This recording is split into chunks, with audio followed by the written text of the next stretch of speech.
இனிய நண்பர்களே, அன்பான வணக்கங்கள். 2 மாத இடைவெளிக்கு பிறகு உங்களை எல்லாம் சந்திப்பதில் எனக்கு மிக்க மகிழ்ச்சி. சரி, இந்த ஒட்டுமொத்த மனித சமுதாயத்தை பார்த்தோம்னா, இதுல வாழ்கிற எல்லா மக்களுமே ஏதாவது ஒரு பிரச்சனை, சங்கடம், வேதனை அப்படின்னு தான் வாழ்க்கைய வாழ்ந்து கொண்டிருக்கிறாங்க. நம்ம அனுபவித்துக் கொண்டிருக்கும் இந்த வேதனைகளுக்கும், சங்கடங்களுக்கும் மிக முக்கியமான ஒரு காரணம் என்னன்னு பார்த்தோம்னா, நமக்குள்ள ஓடிக்கொண்டிருக்கும் ஓயாமல் இந்த எதிர்மறை எண்ணங்கள்னு தான் சொல்லலாம். ஏன்னா, இந்த எதிர்மறை எண்ணங்கள் நம்ம மன நிம்மதியை கெடுப்பதுடன், நம்ம உடல் ஆரோக்கியத்தையும் கெடுத்து, நம்ம குடும்ப சந்தோஷத்தையும் கெடுக்குதுன்னு சொல்றாங்க. அப்போ நம்ம இந்த எதிர்மறை எண்ணங்களை கட்டுப்படுத்தணும், அதை வராமல தடுக்கணும்னு பல முயற்சிகள் செய்றோம். ஆனா, அது நம்மளால முடிய மாட்டேங்குது. நாள் முழுவதும் பார்த்தோம்னா, அதிகபட்சமான எண்ணங்கள் நமக்குள்ள உருவாகக்கூடியது எல்லாமே எதிர்மறை எண்ணங்கள் தான் சொல்றாங்க. அப்படி இருக்கும்போது இந்த எண்ணங்கள்ல இருந்து எப்படி விடுபடுவது, இதுல இருந்து எப்படி கட்டுப்படுத்துவது என்று நமக்கு எல்லாமே ஒரு பிரச்சனையா இருக்குது. இன்றைய கதையை கேட்ட பிறகு நாம தெரிந்து கொள்ள போகிறோம். எப்படி இந்த எதிர்மறை எண்ணங்களை நாம கட்டுப்படுத்துவது, இதை வராம தடுப்பது. வாங்க இந்த சுவாரஸ்யமான கதையை கேட்கலாம்.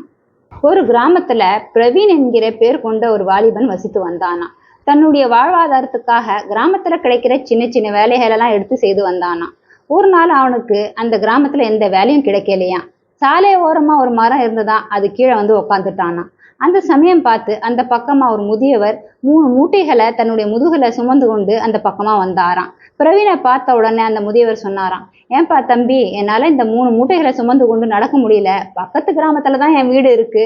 அது வரைக்கும் இந்த மூட்டைகள் எல்லாம் நான் சுமந்து கொண்டு போனோம். இதுல ஒரு மூட்டையை மட்டும் நீ தூக்கிக்கிட்டு என் கூட வந்து என் வீட்டு வரைக்கும் சேர்த்துட்டினா, நான் அதுக்கு பதிலா உனக்கு 3 தங்க நாணயங்கள் கொடுக்குறேன் அப்படின்னு சொன்னாராம். அதை கேட்ட உடனே பிரவீன் ஒத்துக்கிட்டானா. அந்த ஒரு மூட்டையை வாங்கி தன் முதுகு மேல வச்சுக்கிட்டு நடக்க ஆரம்பிச்சானா. அந்த மூட்டை கொஞ்சம் பாரமா இருந்ததாம். அதனால பிரவீன் முதியவரை பார்த்து கேட்டானா, இந்த மூட்டையில அப்படி என்னதான் வச்சிருக்கீங்க ஐயா, இந்த மூட்டை இவ்வளவு கனம் கணக்குது அப்படின்னு. அதுக்கு முதியவர் சொன்னாராம், ஒன்னும் இல்ல தம்பி, இந்த மூட்டைக்குள்ள செப்பு நாணயங்கள் வச்சிருக்கேன், அதனாலதான் கொஞ்சம் பாரமா இருக்கும் அப்படின்னு சொன்னாராம். அதை கேட்டுட்டு பிரவீன், சரிதான் வாங்க போலாம் ஐயா அப்படின்ட்டு 2 பேருமே நடக்க ஆரம்பிச்சாங்களாம். 2 பேரும் நடந்து போயிட்டே இருந்தாங்களாம்.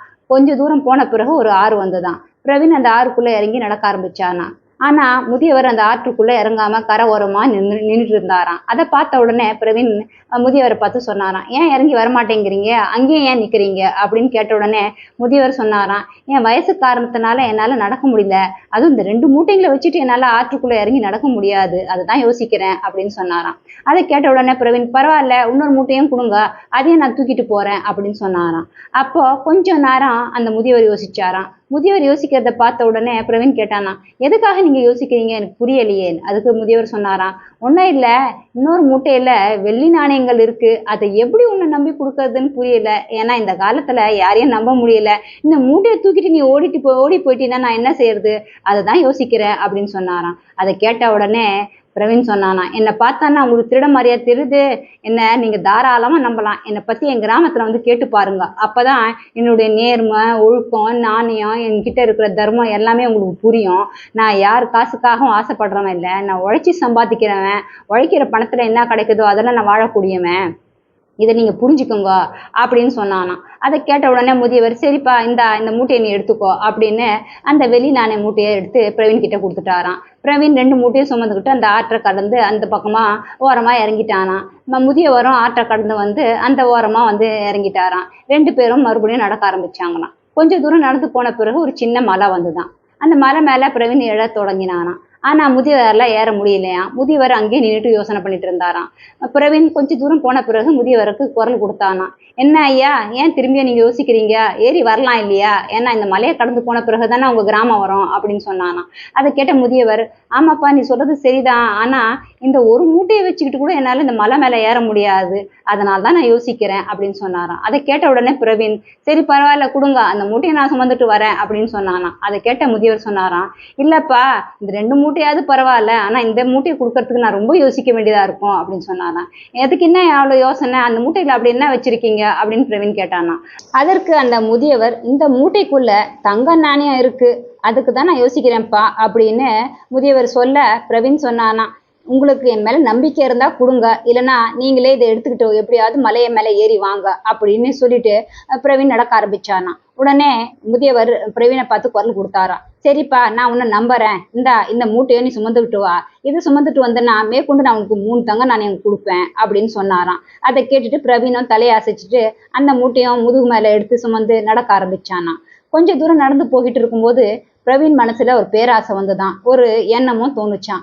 இவ்வளோ தங்க நாணயம் இருக்கே, இது எனக்கு கிடைச்சா எவ்வளவு நல்லா இருக்கும். இதை வைத்து வீடு வாசல் வியாபாரம்னு தொடங்கி ஒரு நல்ல அழகான பொண்ணை பார்த்து திருமணம் செய்து கொண்டு வாழ்க்கையை ஆனந்தமாக வாழலாம் இல்லையா?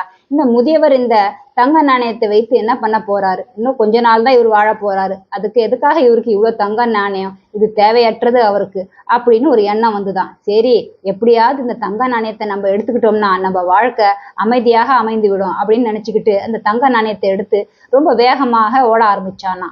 கண்ணு மூடி திறக்கிறதுக்குள்ள அந்த மலையை விட்டு இறங்கி அவன் வீட்டு பக்கம் வந்துட்டானா. அவன் வீட்டுக்குள்ள வந்து கதவை சாத்திக்கிட்டானா. உள்ள வந்து அந்த மூட்டைகள் எல்லாம் அவசர அவசரமா பிரிச்சு பார்த்தானா.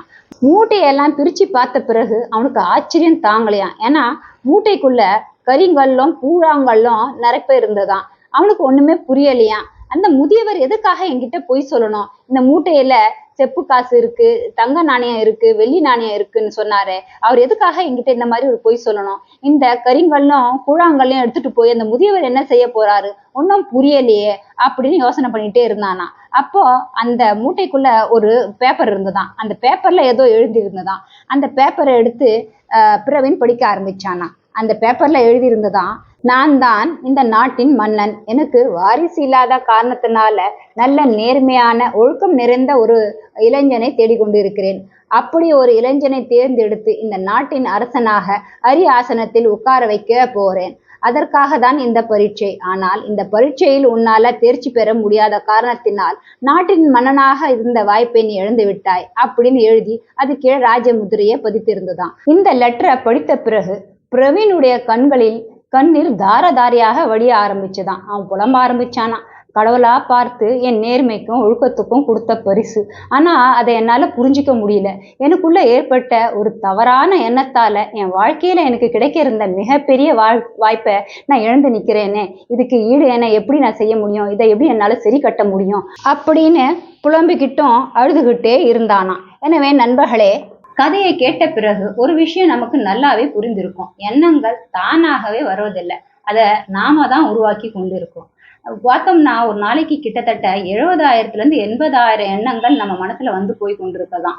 இதெல்லாம் தானாகவே வந்து போவது போல நம்ம நினைத்து கொண்டு இருக்கிறோம். ஆனால் நாள் முழுவதும் நாம என்னெல்லாம் பார்க்கிறோமோ, என்ன கேட்கிறோமோ, என்ன படிக்கிறோமோ, எப்படிப்பட்ட மனிதர்களுடன் பழகி பேசி கொண்டு இருக்கிறோமோ அதை பொறுத்துதான் நமக்குள்ள எண்ணங்கள்லாம் உருவாகுதான். அதனால இந்த எண்ணங்கள் தொடர்ந்து உருவாக அந்த எண்ணங்கள் சப்கான்ஷியஸ் மைண்ட்ல போய் சேவ் ஆயிடுமா. அதுக்கப்புறம் என்னங்க, நம்ம எந்த முயற்சியும் செய்யாம ஆட்டோமேட்டிக்கா இது போன்ற எண்ணங்கள் நம்ம மனசுக்குள்ள வர தொடங்கி விடுமா. அதனால நம்ம செய்ய வேண்டியது, நம்ம முழு அட்டென்ஷனும் வைக்க வேண்டியது எது மேலன்னு பார்த்தோம்னா, நல்ல விஷயங்களை மட்டும் படிப்பது, நல்ல விஷயங்களை மட்டும் கேட்பது, நல்ல விஷயங்களை மட்டும் பார்ப்பது, நல்ல மனிதர்கள் மட்டும் சேர்வது, இது போன்ற விஷயங்களை மட்டும் நம்ம கவனித்து செயல்பட்டோம்னா நாம எந்த விதமான தனி முயற்சிகள்லாம் எடுக்காமலே நேர்மறை எண்ணங்கள், அதாவது பாசிட்டிவ் தாட்ஸ் தானாகவே வந்து கொண்டே இருக்குமா. அதுக்கப்புறம் என்னங்க, நம்மளுடைய மனம், உடல், குடும்ப வாழ்க்கை ஆரோக்கியமாகவும் ஆனந்தமாகவும் அமையும். மீண்டும் இது போன்ற ஒரு நல்ல கதையுடன் உங்களை சந்திக்கிறேன். அதுவரை நன்றி. ஓம் சாந்தி.